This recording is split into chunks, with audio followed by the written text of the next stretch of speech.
Bismillahirrahmanirrahim.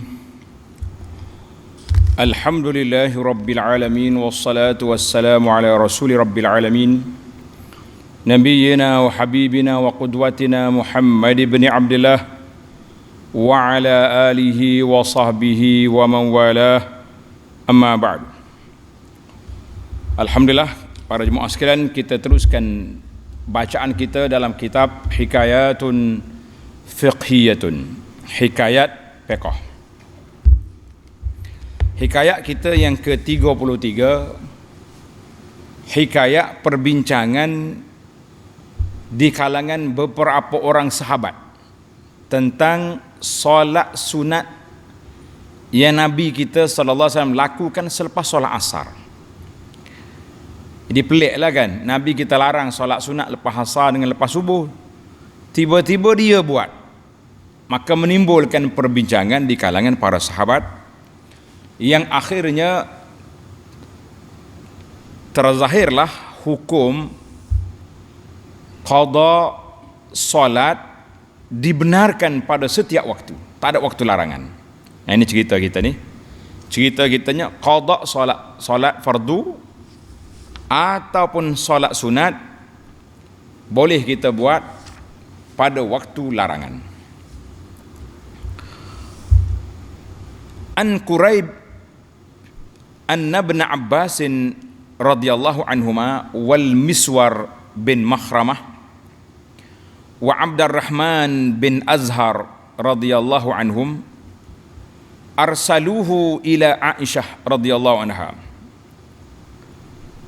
faqalu iqra' alaiha assalam minna jami'an wasalha anir rak'ataini ba'da salatil asri wa qul laha inna ukhbirna annaki tusallinahuma wa qad balagana anna an-nabiyya sallallahu alaihi wasallam naha anhuma. Wa qala Ibnu Abbas wa kuntu adribu an-nas ma'a Umar radhiyallahu anhuma. Maksudnya seorang ulama nama dia Quraib. Quraib ni pembantu kepada Ibnu Abbas.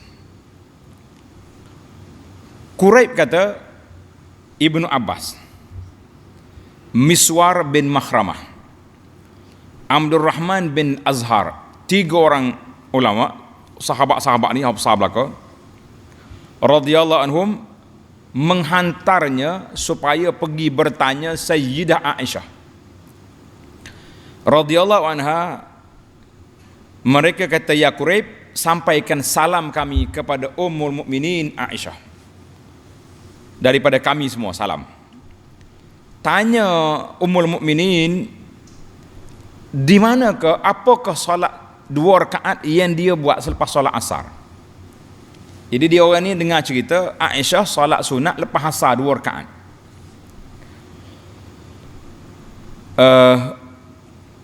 Kami dapat maklumat Ummul Mukminin Aisyah buat. Wa qad balagana, sedangkan sudah sampai kepada kami bahawa Nabi sallallahu alaihi wasallam larang melakukan solat sunat lepas asar. Kata Ibnu Abbas, kuntu adribun nas ma'a Umar. Masya Allah, Ibnu Khattab, aku dengan Sayyidina Umar, aku pukul orang kalau solat lepas asar. Tiba-tiba Ummul Mukminin buat ni, macam mana? Menarik. Ini kisah kita menarik. Daripada kisah inilah akan lahirnya hukum, insya-Allah. Qala Quraib pun kata, aku pun pergi fadakhaltu ala Aisyah, saya pergi jumpa dengan Mukminin Aisyah radhiyallahu anha, faballaghtuha ma arsaluni, aku sampaikan salam 3 orang sahabat tadi, dan saya tanya dia apa yang mereka suruh tanya dia. Umum ini solat lepas asar 2 rakaat, kami dengar Nabi larang. Bagaimana itu? Apakah penjelasan? Menarik kita ni. Kita kena belajar, para jemaah sekalian, kita kena belajar. Sekiranya kita tengok ustaz kita ke siapa-siapa buat benda yang kita rasa pelik, Gi tanya selalu, Syekh, kenapa macam ni? Biar tentu sama ada dia ada hujah, atau dia terlupa, atau dia tersalah. 3 yang kita ni. Sama ada dia ada hujah, kenapa dia buat, atau dia terlupa, atau memang dia salah. Mudah-mudahan kalau dia salah, dia boleh betulkan. Kalau dia ada hujah, kita boleh belajar. 3 faedah. Kalau dia lupa, kita peringatkan. Itu faedah murajaah. Kita pun jangan marah kalau orang murajaah.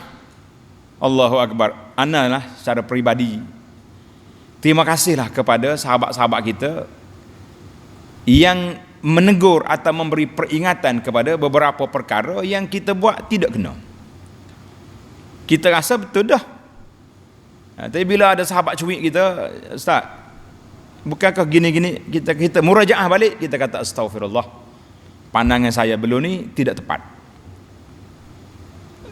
Itu sepatutnya kita sebagai penuntut ilmu mesti bersifat tahu. Jangan orang mari pula, siapa awak nak tegur saya, mu ngaji mana? Sudah.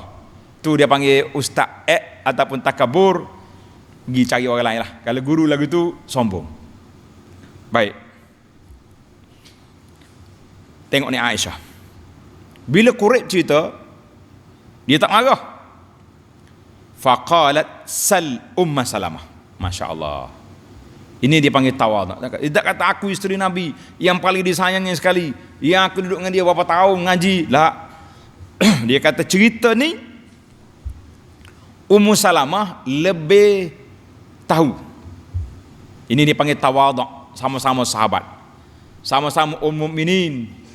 Biasanya kalau orang ni kalau hak cemburu pelik, dia tak suruh tanya madu dia. Dia tanya Ummu Salamah. Dia lebih tahu masalah ni daripada aku. Sebab ada peristiwa dengan dia. Aisyah dengar dah daripada Ummu Salamah, tapi dia nak suruh orang ni ambil daripada mulut. Dalam bahasa orang mengaji hadis ni, sanak dia tu terus kepada tuan cerita. Kalau kita bawa, maknanya kita dua lapis. Ummu Salamah cerita daripada Nabi, tak sedap. Mungkin tanya dia sendiri, dia cerita terus apa yang dia tanya Nabi sallallahu alaihi wasallam. Baiklah, kita pun macam itulah tuan-tuan dan puan-puan. Kalau orang mari tanya kita rasa ada lagi orang lebih layak memberi jawapan, ni nombor telefon dia, saya call. Mudah-mudahan dia bagi jawapan. Kalau tak dapat juga, insya-Allah saya cuba. Tapi jangan duk main kawan. Setengah orang ni dia memang tahu pun, saja jenis malah nak jawab, dia transport kita. Masya-Allah tabarakallah. Itu dia panggil wak nyanyi ke kawan. Ada juga pasal itu. Kata Quraib, fa kharajtu ilaihim fa akhbartuhum biqauliha. Aku balik semula kepada 3 sahabat tadi. Dia kata Ibnu Abbas, Aisyah suruh pergi tanya Ummu Salamah. Dia tak mau jawab. Faraddani ila Ummi Salamah bimisli ma arsaluni bihi ila Aisyah. Apa? Ibnu Abbas kata, Quraib pergi tanya Ummu Salamah soalan hak tadi, sama jugalah. Sampai ke salam, tanya soalan tadi. Dia pergi. Bila sampai dia bertanya, faqalat Ummu Salamah radhiyallahu anha, sami'tu an-nabiy sallallahu alaihi wasallam yanha anha. Ummu Salamah kata, memang aku dengar Rasulullah sallallahu alaihi wasallam larang solat selepas asar. Summa, lepas aku dengar dia larang, tak lama ra'aituhu yusallihima hina sallal asra. Tak lama lepas pada tu aku tengok dia solat lepas asar. Ummu Salamah rasa pelik, larang buat macam mana ni? Lupa ke ada undang-undang baru kan? Maka dia pergi tanya Nabi sallallahu alaihi wasallam,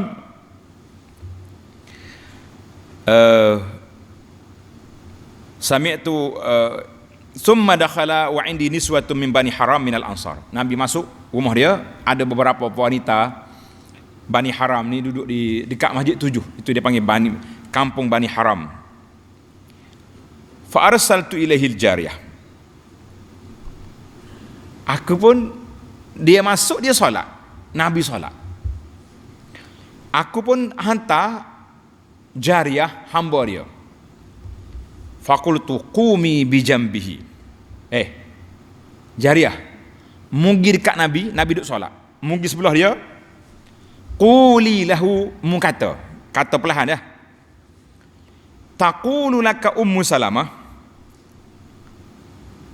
ya Rasulullah. Dia pergi dekat dengan Nabi, dia kata, Ummu Salamah kata, ya Rasulullah, sami'tuka tanha an hataini wa araka tusallihima. Saya dengar Rasulullah larang solat ni, sekarang Rasulullah solat.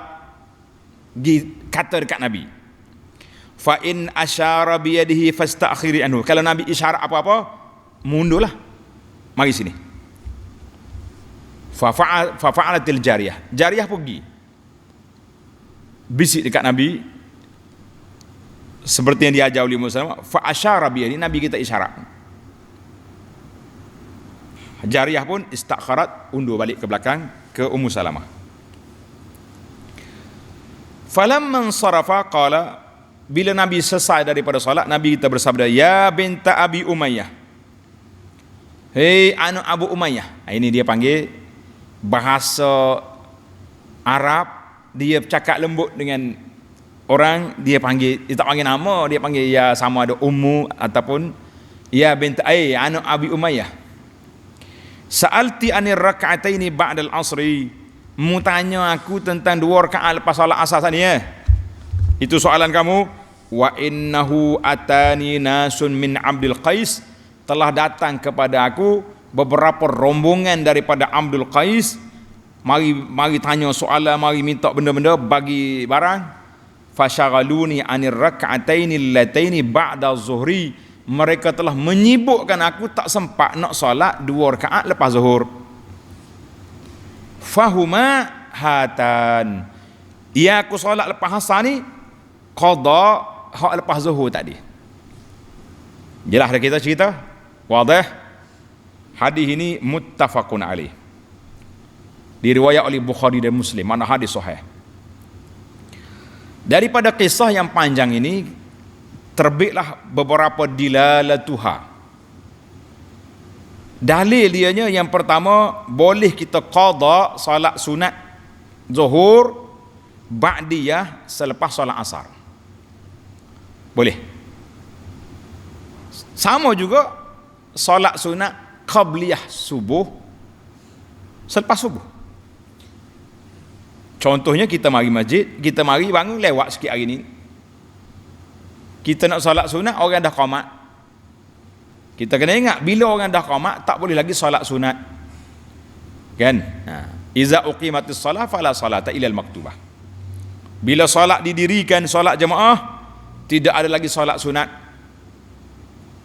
Kita pun mari subuh, Allahu Akbar, solat subuh. Lepas solat subuh, kita qada 2 rakaat al-fajri. Boleh. Nak mencukupkan berapa rakaat kita? 12 rakaat. Projek mega kita tu. Kalau tidak, tak cukup hari ni, boleh qada. Sama juga belum zuhur, tak sempat, kita qada lepas zuhur. Tapi lepas zuhur tak pelik lah, sebab waktu tu bukan waktu larangan. Hak peliknya lepas asar dengan selepas subuh, waktu larangan. Itu pelik. Baiklah para jemaah sekalian, itu di antara dilalah al-hadis. Di antara lagi yang kita kena boleh belajar dilalatul hadis, kita boleh bagi isyarat dalam solat. Boleh bagi isyarat. Mana contoh yang kita kata, kita duduk solat sunat, kawan kita nak pergi dah, nak berangkat dah, nak pergi ke tak? Buat gitu. Mana tak mau pergi, nak pergi gitu, like dah tunggu dia duduk maya tu, nak pergi tu, isyarat itu boleh. Pasal tu Ummu Salamah kata, mungkin cakap dengan dia, kalau dia isyarat lagi. Mana Nabi isyarat, maknanya aku tahu, bukan aku lupa. Ini cerita dia. Panjanglah cerita dalam bab ini. Baik. 10 perbincangan dalam hadis, dalam kisah ini, macam biasalah 10 perbincangan. Yang pertama sekali, kita nak kenal siapa dia Quraib. Quraib ini nama dia Quraib bin Abi Muslim, seorang tokoh ulama, al-Imamul Hujjah. Mantap dia punya kedudukan ilmu dia tu, Imam Hujjah ni. Gelarnya dia Abu Rishdin. Jari orang bernama Rusdan ada. Rosdi, Rosdan. Kita ambil nama ni. Siapa nak boleh cucu saya dua ni? Kalau nak boleh anak pun tak apa. Rishdin dengan baris ra baris bawah. Rishdin. Nama Quraib ni gelar dia Abu Rishdin sebab nama anak dia Rishdin. Al-Hashimi, Al-Abbasi, Al-Hijazi, Maula Ibn Abbas. Mana khadam pada Ibn Abbas. Adraka Uthman, dia sempat dengan zaman penetasan Uthman. Seorang yang siqah, hasanul hadis, daripada Musa bin Uqbah qala wada'a indana Quraibun himla ba'ir. Allahu akbar. Ini gambaran. Kata di Musa bin Uqbah, seorang ahli sejarah, dia kata Quraib telah bawa ilmu Ibnu Abbas, muatan unta. Mana ilmu Ibnu Abbas yang ditinggalkan kepada Quraib terlalu banyak sebab dia ni murid setia, pembantu Ibnu Abbas. Tengok malam ni dia boleh dapat berapa ilmu yang disuruh oleh Ibnu Abbas pergi siasat, pergi tanya kan. Fakana Aliyu, anak kepada Abdullah bin Abbas, iza aradal kitab, bila dia nak kitab apa-apa hak Ibnu Abbas, kataba ilaih, dia tulis surat pada Quraib, ib'as ilayya bi sahifati kadza wa kadza. Quraib, saya nak kitab sekian-sekian hak ayah dia Ibnu Abbas. Quraib pun tulis hantar pergi ke Ali bin Abdullah bin Abbas. Masya Allah. Quraib ni mati tahun 98, telah meriwayat daripada dia dua orang anak dia, Muhammad dan Rishdin. Rishdin. Siapa nak boleh anak ni? Ambil nama Rishdin. Insya-Allah. Kalau dekat-dekat ni boleh Rishdin. Buat mari sini. Abu Anah tahnik pula, insya-Allah. Semangat tu. Hak tak ada anak duduk dia lah. Nak cari mana? Lama ada pula hak tua tu semangat dengan saya nak cari ibu muda pasal nak boleh Rishdin. Hei, jangan cari penyakit. Baik. Abdullah bin Abbas makruf, sudah beberapa kali kita cerita tentang dia. Dia ni anak saudara Ibnu Ammi, anak bapa saudara Nabi, sepupu Nabi sallallahu alaihi wasallam. Wa ilaihi tushaddur rihal, orang mengembara pergi cari ilmu dengan Ibnu Abbas. Salah seorang daripada ulama sahabat yang kibar, masya-Allah, Umar Ibn Khattab sangat-sangat siqah dengan Ibnu Abbas. Masya-Allah. Mati dia pada tahun 68, sanata Saman Wasitin 68, umur dia 70 tahun dan dikebumikan di Taif. Kalau kita pergi ke Taif hari ni, travel pelancongan bawa kita ke Taif, kita akan pergi solat di Masjid Ibnu Abbas. Tak jauh daripada masjid itu ada kubur di situ. Kubur lain di masjid, mana tak jauh daripada kubur. Dan daripada masjid tak ada kubur Ibnu Abbas. Dan ulama Nusantara yang masyhur, Syekh Daud Fatani, juga dikatakan dikebumikan di Taif. Baik. Ibnu Abbas kita kenal dah. Seorang lagi yang kita nak perkenalkan pada kali ini, iaitu Al-Miswar bin Makhramah. Hak ni jangan jumpa lagi ni. Al-Miswar bin Makhramah Al-Imamul Jalil Abu Abdurrahman Al-Qurashi Az-Zuhri. Mak dia Atikah, adik-beradik dengan Abdurrahman bin Auf, ahli kopra besar Mekah tu, masyhur. Zuhriyah aidan, Bani Zuhrah. Dilahirkan di Mekah setelah hijrah bi'amaini, selepas Nabi kita hijrah 2 tahun. Lahu suhbatun wa riwayah, dia sempat bersahabat dengan Nabi, ada riwayat. Dan dia dikira sebagai sahabat yang muda seperti An-Nu'man bin Bashir, Abdullah bin Az-Zubair kan. Dan dia sudah ingat lagi ketika Nabi larang Sayyidina Ali berkahwin dengan anak Abu Jahal, sedangkan Fatimah masih ada. Itu dia ingat. Al-Miswar ni seorang yang sangat mulazamah, setia belajar daripada Sayyidina Umar Ibn Al-Khattab dan menghafal ilmu-ilmu yang diriwayat oleh Sayyidina Umar. qadima Dimash, dia pergi ke Damsyik. Bari dan Mu'in Utsman dia yang dihantar oleh Sayyidina Utsman.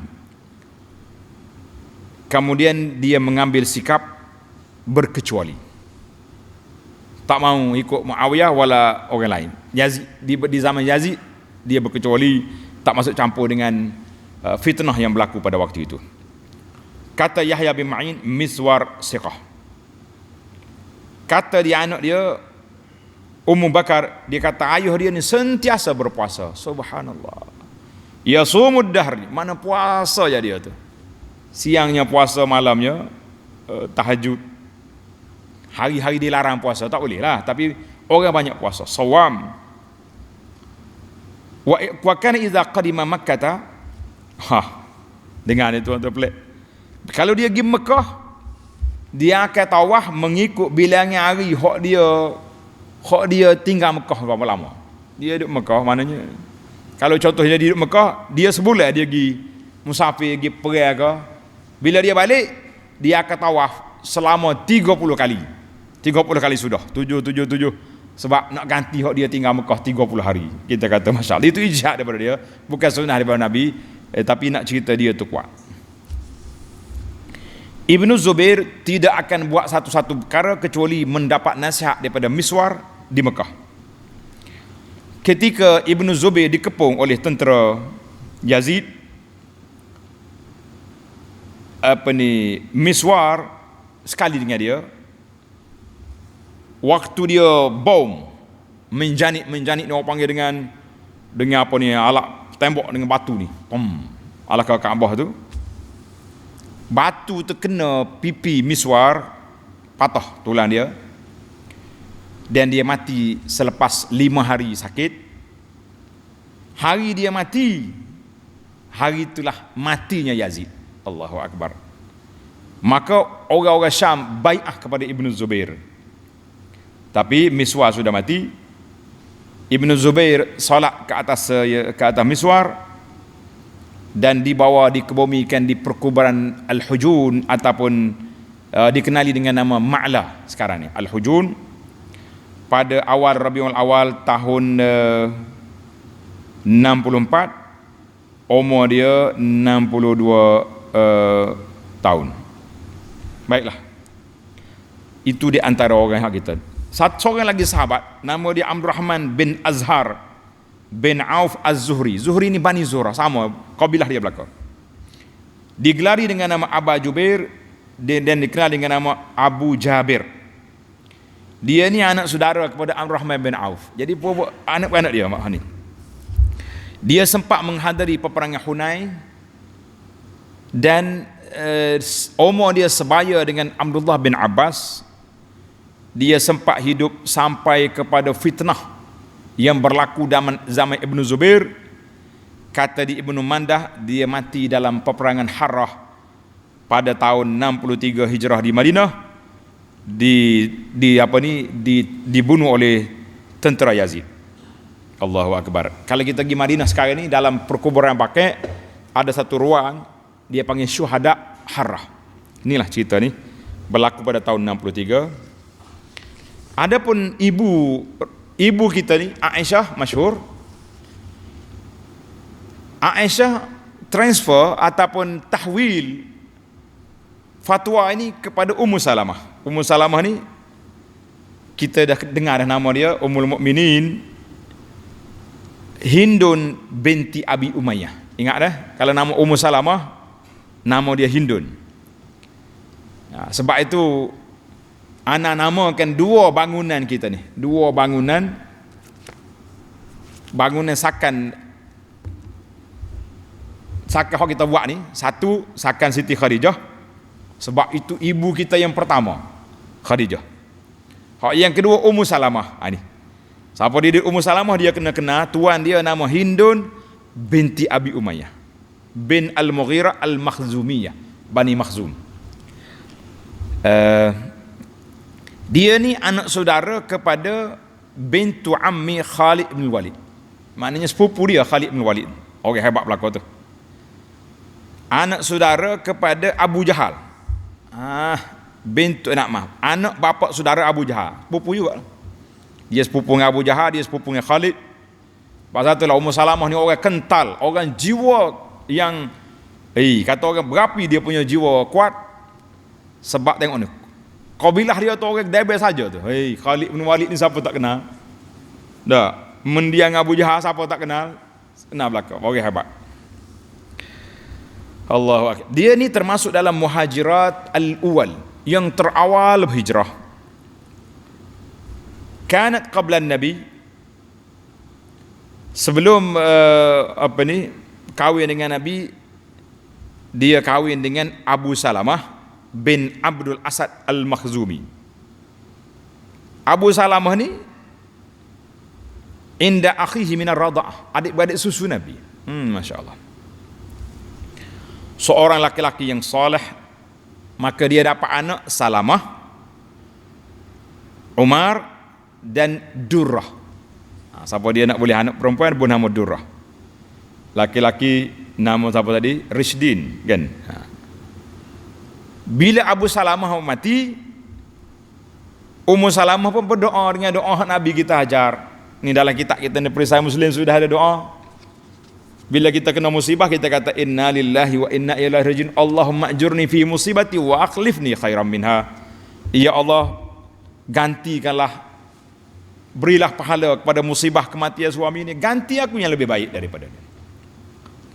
Ummu Salamah kata, waktu aku nak doa dengan doa ni, aku duk mikir siapa dia lebih baik daripada Abu Salamah? Siapa? Masya Allah, tabarakallah. Habis je iddah, khatabaha Rasulullah sallallahu alaihi wasallam. Nabi kita pinang Ummu Salamah pada tahun arba' minal hijrah, tahun yang keempat hijrah. Barulah terjawab doa tadi. Wa akhlif li khairan minhu, ganti aku lebih baik. Siapa dia lebih baik? Nabi sallallahu alaihi wasallam yang pinang dia. Kita kata hani'an laki ya Ummu Salamah, sebab perjuangan dia kuat. Nabi kita ambil dia sebagai isteri. Allahu akbar. Ummu Salamah ni 3 orang anak dia. Dia ada Salamah, ada Umar, ada Durrah, ada. Waktu Nabi minta dia, seorang lagi nama Zainab. 4 orang anak dia dengan Abu Salamah. Waktu Nabi minta dia, dia kata, saya tak berani Rasulullah. Saya dia anak kecil-kecil ni, baby ni, nanti tak sempat nak layan Nabi sallallahu alaihi wasallam, macam mana? Satu lagi Nabi kata, tak apalah, budak-budak tu kita pakat jagalah. Nah, kalau orang nak kahwin dengan isteri orang armalah, ibu tunggal ada anak, kena bersedialah ambil anak.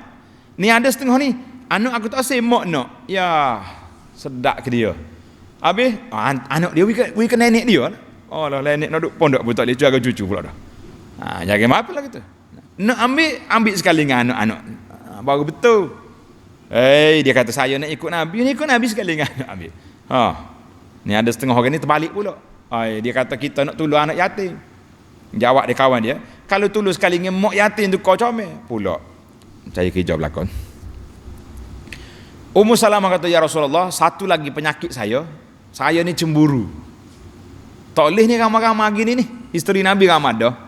Nabi kata tak apalah, aku boleh apa ni? Boleh doa pada Allah Taala supaya hilang sifat cemburu tu. Doa hilang sifat cemburu ni Nabi tak sebut. Ni yang masalah kita. Kalau sebut dalam perisai Muslim ni, selesai masalah dah. Nampak nak mengamuk kita tiuk ke senyak, tak boleh kata apa dah. Kenapa dia kata Nabi tak sebut? Jangan cari-cari pasal. Nak cari Ummu Salamah dia. Tak. Baiklah. Ummu Salamah ni orang yang keturunannya mulia, wa min ajmalin nisa, dari sudut rupanya comel orangnya. Tidak kata khipuk kau sedak, maknanya dia kata orang Alijar kata wa kanat min ajmalin nisa wa asyrafihinna nasaban. Orangnya comel, keturunannya baik, perjuangan dia kental. Allah cabut tangan anak dia. Waktu nak hijrah, cabut tangan anak dia. Nyok pakat tarik anak pun. Tak lagi Madinah, tak lagi. Tarik, salah tangan. Salamah. Ummu Salamah tak ada pergi Madinah, tunggu dulu. Biar anak dia sihat. Allahu akbar. Perjuangan yang besar. Dia ni termasuk dalam fuqaha as-sahabiyat, seorang ahli yang cerdik akalnya, dan banyak Nabi kita sallallahu alaihi wasallam mendapat pandangan daripada Ummu Salamah radhiyallahu anha. Umur dia panjang, dia hidup lebih kurang 90 tahun umur dia, dan dialah yang terakhir mati dari kalangan ummahatil mukminin. Isteri Nabi yang terakhir meninggal Ummu Salamah. Yang awal siapa? Dulu kita cerita dah. Yang awal mati siapa di isteri Nabi? Hak tangan panjang. Siapa? Lupa dah. Nah. Jadi dia panjang umur sehingga sampai khabar kepada dia Sayyidina Husain telah terbunuh di Karbala. Allahu Akbar. Bila dengar Sayyidina Husain mati di Karbala, wa ghusya 'alaiha, dia pun pengsan. Duka cita, sedih sangat-sangat kan. Sehinggalah tak lama lepas pada itu, pada tahun 61, Ummu Salamah meninggal untuk dia bertemu dengan Nabi sallallahu alaihi wasallam. Masya Allah, tabarakallah. Wadufinat bil Baqi', dan dia kebumikan di perkuburan Baqi'. Abilah cerita. Kali ini kita banyak cerita tentang pasal banyak sahabat. Aisyah kita dah cerita dah. Baiklah, yang keenam, terdapat lagi cerita ini panjang. Dalam riwayat lain, riwayat Imam Ahmad contohnya, menceritakan kronologi kisah ini. Kisah ini mari daripada mana sejarah, kita kata kita rengkah-rengkah lah kan. Suatu masa Salla Muawiyah bin Nasil Asar. Muawiyah solat asar, dia tengok ada orang semaya sunat lepas asar. Muawiyah kata guna semaya sunat lepas asar. Ibnu Abbas pun masuk, jumpa dia bersama dengan Abdullah bin Haris bin Naufal. Dia masuk, Muawiyah kata, sepupu Nabi ni duduk sini belah dia, duduk atas kati, atas kursi dia. Syekh Ibnu Abbas, kenapa aku tengok orang sini solat lepas asar ni? Kenapa? Kenapa ni? Di Madinah ni cerita ni. Muawiyah mari ziarah Madinah, tengok orang semaya lepas asar. Dia kata, kenapa dia orang solat lepas asar?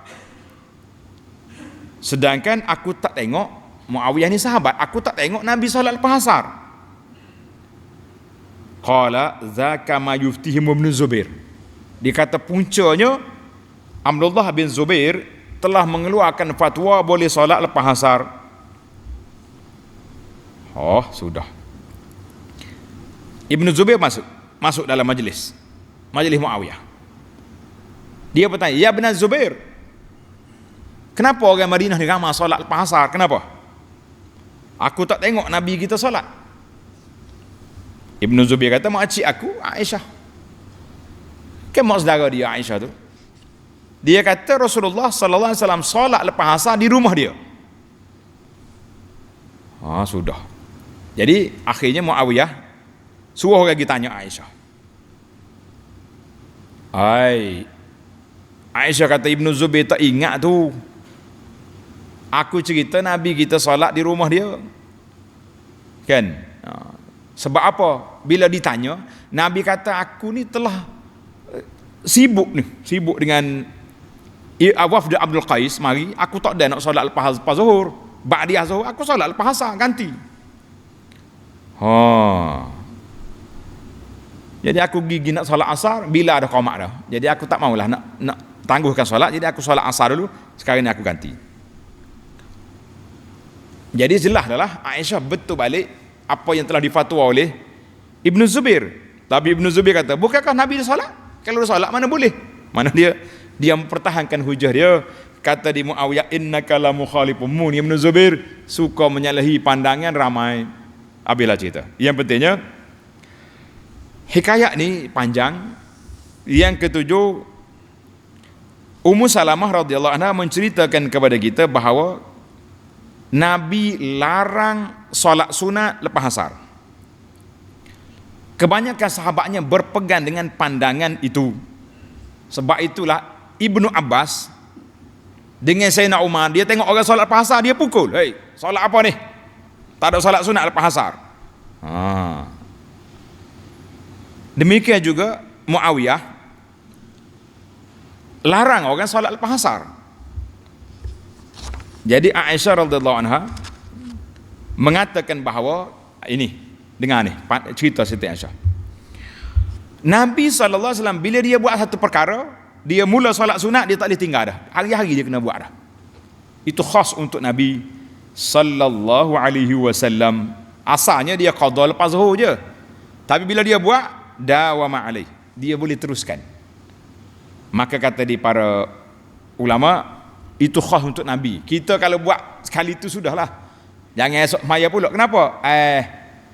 Lepas zuhur tadi sibuk, geng-geng lepas maya zuhur ajak makan, apa kata lupa nak solat. Jadi main lupa hari-hari. Jadi sunnah bagi dia lah. Tidak boleh. Baiklah. Daripada kisah ini juga yang ke-8, para ulama telah membuat kesimpulan, tanda dia.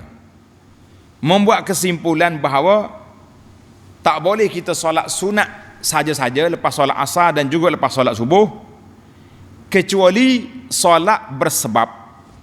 Apa dia solat bersebab? Nabi kita solat apa tadi? Qada. Qada boleh. Saya tak sempat nak solat solat sunat lepas zuhur tadi, tak sempat. Kita qada lepas asar, boleh. Tak sempat nak solat sebelum subuh, qabliyah subuh, kita solat lepas subuh, boleh. Baik. Solat lain, nak solat, nak qada semaya hak zaman muda tertinggal. Lepas subuh, lepas asar, teruskan. Tidak jadi masalah. Cuma di sini Aisyah kata Nabi kita solat di rumah dia. Para ulama kata kalau kita nak solat sunat lepas asar, nak qada, eloknya jangan buat tempat orang ramai di masjid. Nya perhati demo, nya ambil tukak macam Sayyidina Umar, berleping kita atas kepala. Tu imam mari bong atas belakang, sudah kita. Mana? Mu ni sunat apa pula lepas asar? Saya tidak maya sunat tu imam, saya qada, boleh sebuti. Tak, kenyanya. Ataupun orang akan cakap hak kita menimbulkan fitnah, jangan buat. Tapi kalau semua dah belajar belaka, macam kami duduk di Madinah dulu, suka juga masjid hak student punya ni, lepas maya subuh jujuk pakat bangun. Kita kata ramanya geng-geng tok wali bakar-bakar ulama tak bangun maya sunat, lambat-lambat belaka bangun. Dia kata study kuat lah macam-macam. Gitulah realiti hidup, kata apa ya. Maka di sini kita kena ingat bahawa solat sunat qada boleh setiap masa, dan solat sunat zawatul asbab yang ada sebab boleh lepas asar, lepas subuh. Apa dia zawat sebab? Di antaranya solat sunat tahiyatul masjid. Kita masuk lepas asar, tak kena tunggu berdiri sampai maghrib. Tak. Kita solat sunat boleh. Kalau duduk luar boleh juga? Boleh. Buahlah. Rugi. Mari awal masjid duduk buah di kaki lima masjid. Pasal apa? Nak tunggu orang band nak maya sunat lah. Masuk. Tidak ada larangan. Alhamdulillah. Lepas subuh, lepas asar boleh dua-dua. Boleh kita buat. Hukum yang seterusnya masalah takdim ibadah ala ibadah. Utamakan ibadat dengan ibadat. Tengok Nabi, oleh kerana dia sibuk dengan duk bagi benda kepada Abdul Qais, dia tinggal ibadat dia lepas zuhur. Kita pun kena tengok. Kata ulama ibadat ni ada dua. Satu ibadat manfaat dia kepada kita seorang, satu lagi ibadat manfaat dia kepada ramai. Maka kita kena utamakan hak ramai daripada hak seorang. Itu dia panggil kaedah. Macam kita hari ni, lepas maya maghrib ni, kalau saya duduk dalam bilik contohnya seorang, baca Quran, zikir, boleh je. Iktikaf. Ataupun kita duduk sini dengan kita mengajar. Mana manfaat? Manfaat baca Quran seorang, ke manfaat kita kuliah? Manfaat kuliah sebab orang ramai boleh dengar, ilmu boleh disebarkan. Maka itu dia kata ini manfaat umum, yang tadi manfaat seorang. Maka kita kena utamakan dia umum. Sebab tu Nabi dia berhenti solat sunat dia kerana nak menyelesaikan masalah umat. Itu kena mikir. Kita kena kira lah. Dalam riwayat ini menunjukkan bahawa syakhsiyah Abdullah bin Zubair ini seorang yang punya prinsip. Walaupun ditegur dia kata Nabi dah buat dah. Jadi aku ikut juga. Itu dia panggil pandangan lah. Yang penting bagi kita para jemaah sekalian, bagi kita sekalian, kita kena ikut pandangan majoriti alim ulama yang mengatakan bahawa Rasulullah sallallahu alaihi wasallam larang salat sunat saja lepas subuh dengan lepas asar sehingga maghrib, selepas subuh sehingga naik matahari sekitar 15 minit lepas syuruk baru kita boleh solat duha. Maka kita tinggalkan kecuali dalam solat sunat qada, itu dibolehkan. Yang terakhir, yang ke-10 dalam hikayat ini juga, bagaimana para sahabat radhiyallahu anhum sangat gemar, loba, bersemangat untuk melaksanakan sunnah Nabi sallallahu alaihi wasallam. Sebab itulah masing-masing pergi tanya sebab dia nak mencari kebenaran. Padahal dia sama-sama sahabat tu. Ibnu Abbas kibar sahabat. Pergi tanya Aisyah. Aisyah kata Ummu Salamah lebih tahu. Masing-masing nak mencari kebenaran. Kita lah ni jangan main, masing-masing nak mencari follower, nak mencari pengikut. Awak 5 tahun dah berguru dengan saya, kenapa pergi tanya dia tu? Merah muka. Saya nak tanya pendapat dia. Dia pun ada hujah juga, Tuan Syekh pun ada hujah. Kadang-kadang ada guru ni tengok anak murid dia mengaji dengan orang lain, dia rasa hati, dia marah. Kita kena ingatlah juga. Zaman kita hari ni, anak murid dia pergi share hak orang lain. Itu pun satu penyakit juga. Tak share hak aku. Hak aku kuliah ni tak ada share. Tak duk share hak tok guru lain gini-gini. Padahal ini kita kata, kita perbetulkanlah hati kita. Karena itu dikatakan daripada Imam Syafi'i, ma nazartu ahadan fa ahbabtu an yukhti. Imam Syafi'i kata, tak pernah aku berdebat dengan orang aku nak suruh dia kalah dak. Aku nak suruh aku kalah sebab aku nak murajaah balik. Tapi masya-Allah, Allah Ta'ala beri kepada Imam Syafi'i kepetahan, kemantapan ilmu, tak kalah dia berdebat. Kita pun walaupun tidaklah sampai peringkat begitu, tapi biarlah kita bersifat tawaduk. Orang nak dengar kita, kita kata alhamdulillah. Orang tak dengar kita, kita kata tak apa. Dia boleh belajar dengan orang lain yang luas lagi. Kalau kita mengajar orang tak ramai, ada orang lain sekali dia mengajar beribu orang mari, kita kata para anbiya lagu itu juga. Ada orang 2-3 orang pengikut dia. Ada yang ramai, ada yang sederhana, kita kata Masya Allah, Tabarakallah. Yang penting kita hidup dalam keadaan tawaduk, hormat menghormati, saling menerima perbezaan pandangan. Ini yang saya tulis sebuah kitab. Kitab ini menarik tuan-tuan. Tajuk dia Rahmat dalam Perbezaan.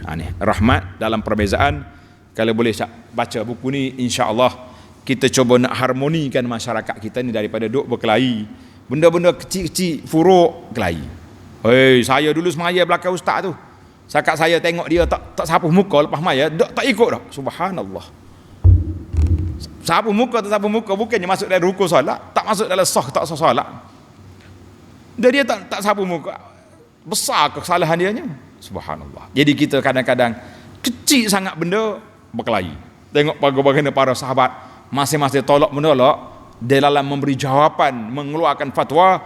Sebab itulah dia panggil ilmu at-tawadhu'.